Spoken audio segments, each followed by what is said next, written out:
안녕하십니까. 위조화폐 감별 업무를 맡고 있는 이승입니다. 오늘 교육에서는 캐나다의 화폐에 대해 함께 알아보겠습니다. 교육이 끝난 후에는 간단한 퀴즈가 진행될 예정이니 집중해 주시길 바랍니다. 자, 그럼 이제 본격적으로 교육을 시작할게요. 오늘 알아볼 화폐는 캐나다의 10달러권으로 국가 내에서 사용도 4위를 차지하는 화폐랍니다. 우리 돈으로 환산하면 약 만원 정도의 가치를 지니고 있는 화폐죠. 10달러권에 있는 인물이 누구인지 알고 있으면 화폐를 감별하는데 훨씬 수월하겠죠? 10달러권 속에 있는 인물은 바로 비올라 데스몬드입니다. 10달러권 앞면 중앙에 자리 잡고 있어요. 비올라 데스몬드는 캐나다의 인권 신장과 흑인 민권운동의 기틀을 다진 여성 기업인이자 시민인권 운동가입니다. 캐나다 내 인종차별 철폐를 이끄는데 결정적인 역할을 한 인물이에요. 그녀는 1946년 한 영화관에서 흑인 지정석이 아닌 백인 지정석에 앉으며 저항했고, 이 사건은 캐나다 흑인 민권운동의 시작점이 되었습니다. 이러한 그녀의 용기 있는 저항은 캐나다 전역의 흑인 공동체가 인종차별 운동을 조직적으로 전개하는 결정적인 도화선이 되었죠. 그녀는 법정 투쟁을 통해 차별의 부당함을 널리 알렸으며 후대 캐나다 인권법 제정과 민권 신장에 영향을 주었어요. 이러한 업적을 인정받아 그녀는 캐나다의 인권과 정의를 상징하는 인물로 평가받고 있어요. 캐나다는 그녀의 성취와 상징성을 인정해 영국 왕실 인물이 아닌 여성 최초로 국가의 주요 화폐인 10달러권에 채택했습니다. 자, 이 정도면 화폐 속 인물은 정리가 됐을 것 같네요. 그럼 이제 화폐 구석구석 그려져 있는 물건을 살펴볼까요? 데스몬드의 초상화 위쪽에 정교하게 그려진 캐나다 인권 박물관은 그녀의 가장 큰 업적과 인권 가치를 상징하는 요소예요. 매니토바주 위니펙에 위치한 캐나다 인권 박물관은 세계 최초로 인권을 단독 테마로 다룬 국립박물관입니다. 건물의 외관은 어둠에서 빛으로 나아가는 인류의 여정을 형상화했습니다. 이는 인류가 차별과 고통을 극복하고 자유와 평등을 향해 나아가는 과정을 상징한 것이에요. 앞면만 봐서는 화폐를 정확히 구별했었겠죠? 그럼 뒷면도 꼼꼼히 살펴봅시다. 캐나다 10달러권 뒷면에는 인권박물관의 내부 구조와 캐나다 권리 자유 헌장의 구절이 담겨 있어요. 인권박물관 내부의 독특한 경사로는 방문객들이 위로 걸어 올라가며 인권의 가치를 배우고 이해하는 과정을 상징합니다. 이와 함께 그려진 캐나다 권리 자유 헌장은 캐나다 헌법의 일부로 캐나다 시민의 권리와 자유를 보장하는 인권 문서죠. 법 앞에 누구나 평등하다라는 문구는 과거 비올라 데스몬드의 인종차별 저항 운동이 헌장 속 평등권의 토대가 되었음을 보여줍니다. 특히 깃털 모양의 홀로그램 윈도우는 원주민들의 권리와 역사적 유산을 상징합니다. 이는 캐나다가 인종과 역사를 넘어 모든 민족의 평등과 유산을 매우 소중하게 여긴다는 것을 보여주죠. 자, 드디어 앞서 언급했던 퀴즈 시간이 다가왔네요. 위조 지폐를 정확히 감별하는 전문가가 되려면 퀴즈 100점은 필수인 거 아시죠?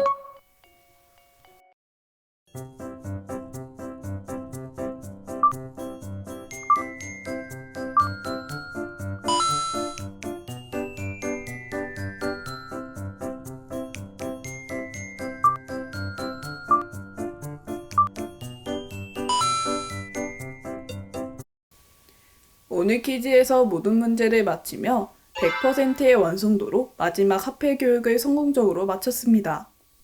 그동안 쌓아온 탄탄한 지식을 바탕으로 실전에서도 정확하고 정교하게 위조 지폐를 감별해내시길 바랍니다.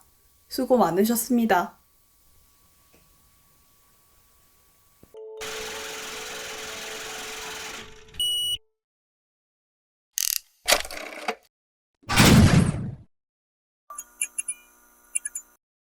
자, 특허 심사를 시작해볼까요? 1차 심사를 통과해 요건을 충족한 서류만 선별해 두었습니다.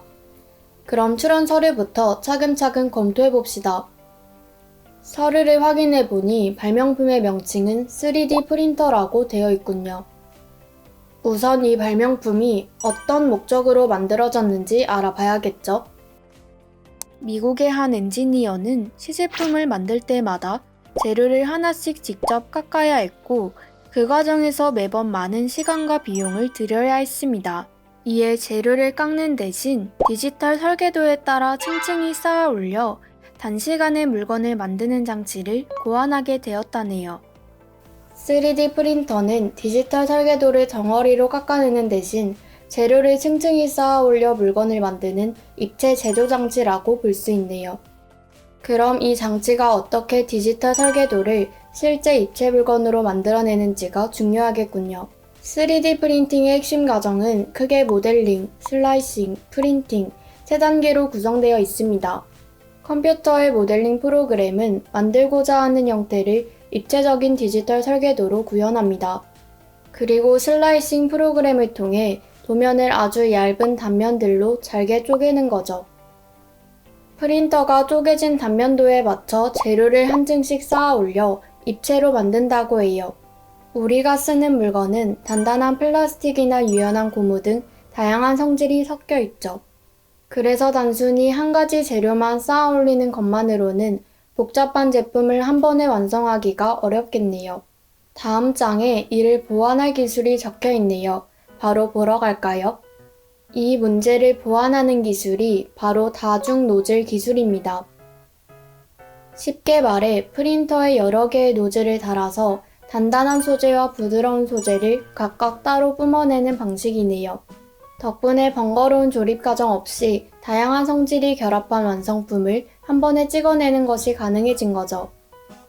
다중 색상 혼합 기술 또한 이 문제를 보완하는 데 도움을 준다고 해요.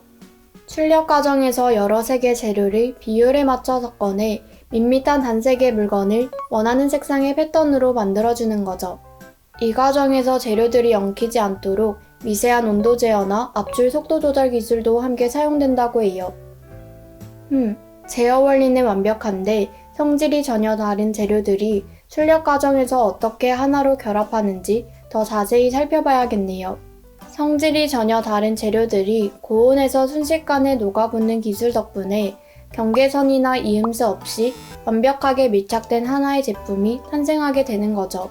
즉 3D 프린터는 단순한 조형 기계가 아니라 여러 개의 노즐, 색상 혼합 장치가 함께 작동하는 복합 기술이네요. 마지막으로 3D 프린터가 우리에게 어떤 도움을 주었는지 직접적인 사례를 보고 심사를 결정하도록 하겠습니다. 최근 산업 현장에서 여러 부품을 조립할 필요 없이 복잡한 기계 부품을 통째로 출력하는 데 성공하며 상용화가 시작되었다고 해요. 이를 통해 생산 단가를 획기적으로 낮추고 단종된 부품도 쉽게 복원하여 산업 생태계를 유지하는 데 큰 도움을 주었다고 합니다. 이처럼 3D 프린터는 디지털 설계도를 실제 물건으로 직접 구현해 기존 제조 공정의 한계를 극복하고 다양한 산업 기술을 새롭게 바꿔주는 유용한 기술인 거죠. 모든 검증을 끝냈네요. 저희 심사위원은 앞으로도 보다 확실한 검증을 위해 노력하겠습니다. 그럼 이에 따라 본건을 등록 절차로 넘기겠습니다.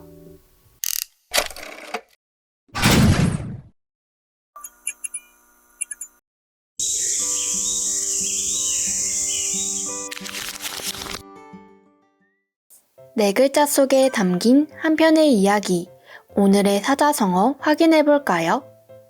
성장은 하루아침에 이루어지지 않습니다. 누군가는 스스로를 단련하며 앞으로 나아가고 또 누군가는 다른 존재의 힘에 기대려 하죠. 오늘의 주제인 성장을 가장 잘 보여주는 사자성어, 바로 형설지공입니다. 반딧불이형, 눈설, 어조사지, 공공.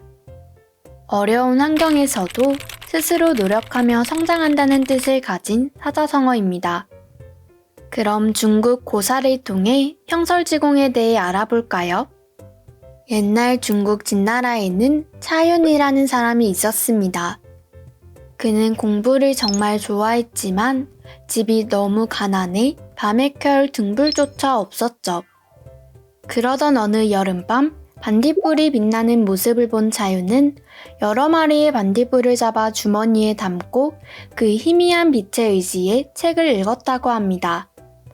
또 다른 사람인 손강 역시 가난 때문에 불을 켜지 못하자 겨울밤 창문에 비친 눈빛을 이용해 공부했다고 전해집니다. 이 이야기에서 나온 말이 바로 형설지공, 고생하며 이룬 노력의 결실을 의미하는 말이죠. 형설지공과는 반대로 남의 힘에 의존하며 성장하는 태도를 담은 사자성어도 있습니다. 바로 호가호위입니다. 여우호, 거짓가, 범호, 위엄위. 여우가 호랑이의 위세를 빌린다는 뜻의 사자성어입니다. 실제 힘은 없지만 강한 존재를 이용해 자신을 크게 보이게 하는 모습을 의미하죠. 중국 고전을 통해 호가호위에 대해 알아볼까요? 어느 날 숲속에서 호랑이에게 붙잡힌 여우 한 마리가 있었습니다. 잡아먹힐 위기에 놓인 여우는 태어난 척하며 자신은 하늘의 명령을 받은 존재이니 함부로 건드려서는 안 된다고 말했죠. 그리고 정말인지 확인하고 싶다면 자신의 뒤를 따라와 보라고 했습니다. 호랑이가 여우의 뒤를 따라 숲속을 지나가자 동물들은 호랑이를 보고 놀라 모두 도망치기 시작했습니다. 하지만 여우는 마치 동물들이 자신을 무서워해 도망가는 것처럼 행동했고 호랑이는 결국 그 말을 믿게 되었죠. 이 이야기에서 나온 말이 바로 호가호위, 즉 자신의 힘이 아닌 남의 힘에 기대는 태도를 담고 있어요. 형설지공과 호가호위 두 사자성어는 서로 다른 성장의 모습을 담고 있습니다. 결국 우리를 성장시키는 건 스스로의 힘과 꾸준한 노력일지도 모릅니다.